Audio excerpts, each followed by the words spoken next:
Thank you all for your tremendous work. Before we turn it over to many of the distinguished leaders who are here today, we are going to hear from Mr. Kushner to talk about the future of the Board of Peace. Thank you, Caroline, and thank you, Mr. President, Mr. Vice President, Secretary Rubio. We cannot change the past, but I think that what you're seeing today is that we can potentially change the future if we focus and do this in the right way. We tried to structure this meeting like a proper board meeting, like we do in the private sector, where we have all the preparation, we get the right people together, and we really report on what our challenges are, what the opportunities are, and what are the approaches.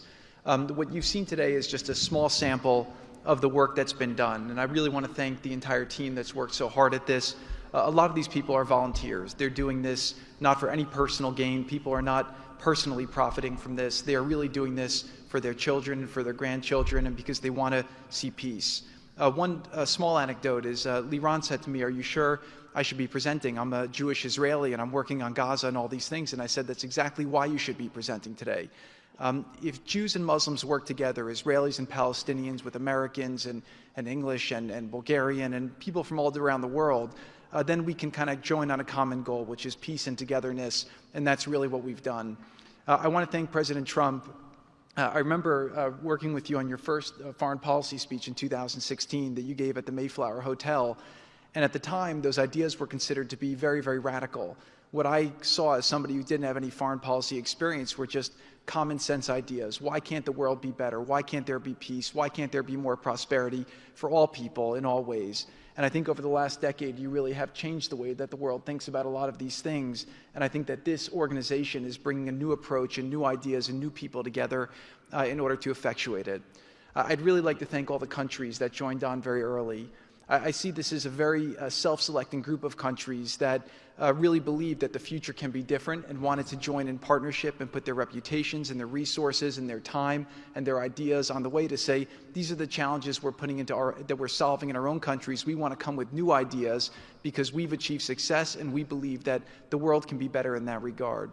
So I don't have to go through these slides in great detail, but we've secured today, even without the president's, amazing commitment, over $7 billion. As Mark said, we don't really have a resource issue here, although we are going to need everyone's support. We just need to be executing and doing this in a good way.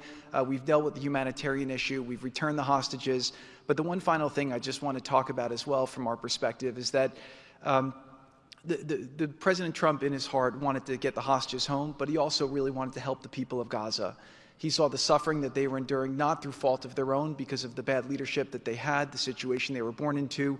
The war was a horrific, horrific situation. And I think through this process, thanks to Ali and the committee, we are now here to fully support the committee. We are here to help the people of Gaza, to lift them up and give them every opportunity to succeed. And we really see this as a partnership with them and with the Israelis to see if we can create an environment that can be peaceful, that can be functional, that can offer people the opportunity to really live a better life. And I think you've seen some of the work today, and hopefully we'll be successful. Like I said, the last one, failure is not an option, and we have to really push forward and keep finding ways to succeed with this. So really thank you, President Trump, Vice President Vance, and Secretary Rubio, and obviously Steve, who's been, like he said about me, I feel just about him.